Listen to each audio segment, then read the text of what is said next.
No, I'm not doing it. I'm not going back. What's the point, anyway? They just keep making terrible musicals. I mean, do we really need a modern remake of Annie? It wasn't that great a show the first 2 times they made a movie out of it. I've had it. So I'm going to kick back with one of my favorite musicals and one of the most successful stage-to-screen transfers of all time, The Music Man. The Music Man. Just thinking about it makes me smile. From the first words of Rock Island to the last reprise of 76 Trombones, every bit of Meredith Willson's score is a gem. The story is a good old-fashioned musical comedy yarn populated by a host of memorable characters. And Morton DaCosta's 1962 film perfectly captures the charm of this slice of Americana, performed by a stellar ensemble featuring Shirley Jones, Buddy Hackett, Hermione Gingold, a very young Ron Howard, and of course, the quintessential Harold Hill himself, Robert Press Albright, who's the smart Asmodeus who's been messing with my video files. Yeah, there's also this made-for-TV version starring Matthew Broderick and Kristen Chenoweth, produced for The Wonderful World of Disney in 2003, because that's what the world needed, a remake of a movie that was near perfection the first time, rather than an attempt to improve on the many, many, many properties that got completely screwed over on the screen. I advise you to forget about it and stick with the DaCosta film, which is exactly what I intend to do. Cash for the merchandise. Cash for the button hooks. Cash for the cotton goods. Cash for the hard goods. No, I have had enough crummy film adaptations of musicals I like. I am not putting up with this one. Look, what do you talk? What do you talk? What do you talk? What do you talk? What do you talk? Where do you get it? The fellow sells bands. Ah! Too far, too far! You can talk all you want, but it's... I really hate living here sometimes. Fine. Let's examine the case of the Music Man. Since we've already seen a bit of Rock Island, that's a good place to start off the sin count. This is one of my favorite opening numbers because it has such a great concept. As a group of traveling salesmen discuss their jobs, their conversation mimics the sound of the train they're riding. Notice how in the DaCosta film, this idea is highlighted by the precise rhythm, strong accents, and heavy emphasis on the consonants. Why, it's the Model T Ford made the trouble, made the people want to go, want to get up and go. 7, 8, 9, 10, 12, 14, 22, 23 miles to the county seat. Yes, sir. Yes, sir. Who's going to patronize a little bitty 2x4 kind of store anymore? Even if you close your eyes, you can still picture these men and the location just through the cadence of their words. It's a brilliant way of establishing the musical setting. The Disney version neglects the rhythm and accents in the number, losing the sense of a train in motion. Instead, they try to make it sound more like a natural conversation, which makes the repetition in the lyrics stick out like a sore claw. What do you talk? What do you talk? What do you talk? What do you talk? What do you talk? Where do you get it? What do you talk? What do you talk? What do you talk? What are you talking about? Do you have Tourette's? Lest you think this scene is an irrelevant act opener, it also establishes our protagonist, Professor Harold Hill, a slick-talking con artist whose gimmick is organizing local boys' bands. But why should he get rode out of town on a rail? Because in order to sell band instruments and uniforms and instruction booklets, he has to guarantee to teach them kids to play. Well, And form them kids into a band with himself as the leader. What's wrong with that? You don't know one note from another, that's what's wrong with that. Look, it beats pretending he's a Nigerian prince, okay? The joke is that Hill has been in the car the whole time, unbeknownst to the others, but this part is ruined too. First by throwing in several not at all subtle shots of Matthew Broderick's jawline, and then by overplaying the punchline. Harold Hill. It's him! It's you! You're him! Harold Hill! You're Harold Hill! Welcome back, Captain Obvious. Harold Hill disembarks in River City, Iowa, a typical early 20th century small town populated by your usual assortment of well-meaning but somewhat close-minded, stuck-in-their-ways small town types, who cheerfully sing about how unwelcoming they are. but what the heck? You're welcome. Join us at the picnic. You can have your fill of all the food you bring yourself. Lucky for Hill, his old accomplice Marcellus just happens to be the local hotel clerk, so he's able to get the lay of the land. How are you going to start the pitch?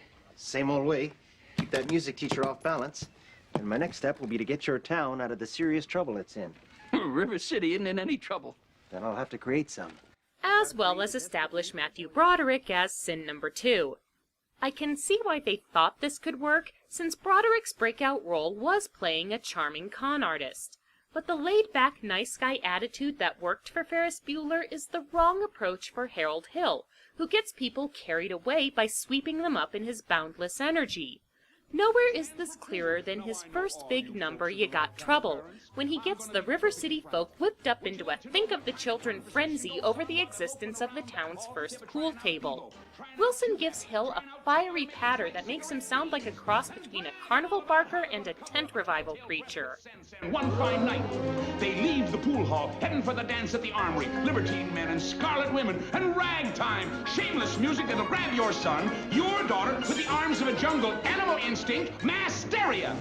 Broderick's delivery sucks all the energy out of the song. You'd sooner believe he'd put the town to sleep rather than stir them to hysteria. But just as I say it takes judgment, brains, and maturity to score in a balk-line game, I say that any boob can take and shove a ball in the pocket. And I call that sloth, the first big step on the road to the depths of degradee. Say first, medicinal wine from a teaspoon, then beer from a bottle. His singing voice is wrong for the character too, and it's not like Hill requires spectacular technique or timbre to begin with. Robert Preston basically talk-sang his way through the part. But Broderick's voice is too thin and nebbish to convey the right sense of charisma and audacious style. In short, Harold Hill should not sound the same as this guy. I wanna be a producer with a hit show on Broadway. So Professor Hill has convinced the good people of River City that their children are in immediate danger of falling into the boss's clutches, and that only the wholesome allure of a marching band can keep the devil at bay. Of course, there are obstacles. The first is Marion Peru, the local librarian, piano teacher, and defrosting ice queen. She really doesn't have time for Hill's crap because she's busy trying to support her shy and speech-impaired brother Winthrop and her nagging mother. But, darling, when a woman has a husband and you've got none, why should she take advice from you? Even if you can quote Balzac and Shakespeare and all them other highfalutin Greeks. The other obstacle is Mayor Shin, the local high muckety-muck who also happens to own the billiard parlor Hill has been vilifying. Shin is played by Victor Garber, who stalks through the movie like he's looking for a mustache and cape to twirl. I want that spellbinder's credentials. But here's the problem with playing Mayor Shin as a serious villain. He's not a character you can take seriously. He's a pompous blowhard of a small-town politician who's neither as dignified nor as eloquent as he'd like to believe. Garber tries to give the character menace, which is impossible when your dialogue contains lines like these. You watch your phraseology. You're unscrupulous, flu-by-night. Not one poop out of you, madam. The thing is, when Mayor Shin is played for laughs, he becomes likable, which is important because even though he's an antagonist and has ulterior motives, he's also got a good point. Hill is untrustworthy, and the smart thing to do would be to check his backstory. And while we may want to see his ego deflated a little, we know that he means well and isn't necessarily an awful person. Garber tries too hard to make him the bad guy, which isn't a function the character is suited for. Actually, Garber's performance is a symptom of a more overarching problem with this version. The tone of it is very uneven. The Music Man is at its roots a very traditional musical comedy, meaning that it's lighthearted, stylized, and not overly concerned with realism. We are talking about a story where 4 non-singers are transformed into a barbershop quartet in under 2 minutes, and where the protagonist gets off the hook through a power of positive thinking miracle based on a philosophy that he concocted out of thin air for the sake of his scam. Yeah, this isn't exactly a Sondheim character drama we're talking about. The Disney version doesn't seem to know what kind of musical it's making. Several of the big production numbers are very stylized to the point of being surreal in places. To Marian,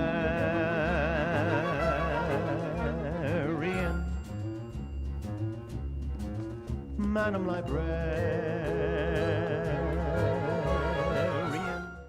But the more low-key songs and the dialogue scenes are played in a much more subdued, realistic fashion, almost to the point of being gloomy. True love can be whispered from heart to heart when lovers are parted, they say. As a result, a lot of the comedy falls flat, and the more fantastic numbers feel strange and unsettling. It's like half the movie thinks it's ragtime and the other half thinks it's Hairspray. So in between getting the bickering school board to sing Close Harmony and inspiring the mayor's wife to go into interpretive dance, Hill digs for some information on Marion. The local gaggle of gossiping biddies are eager to dish because they're convinced that Marion was offering her favors to the town's benefactor, and also her intellectual bent must mean that she's up to something.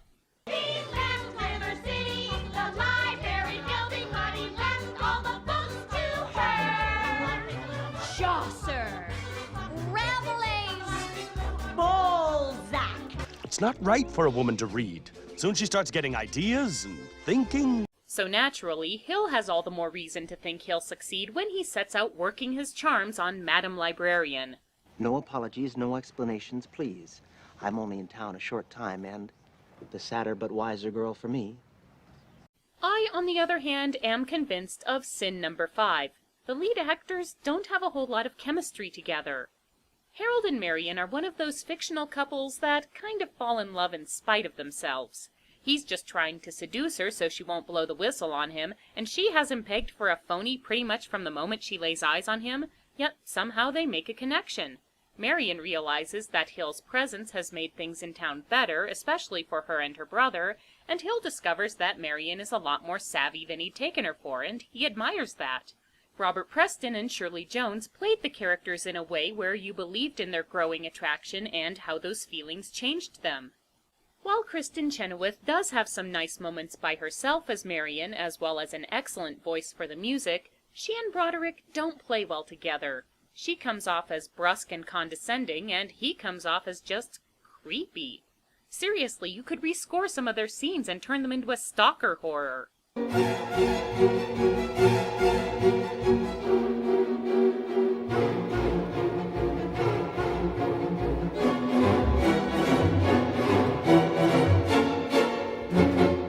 Neither of them displays anything that would attract the other in spite of their inclinations and their best interests, so when they do start to fall in love, it's abrupt and unconvincing.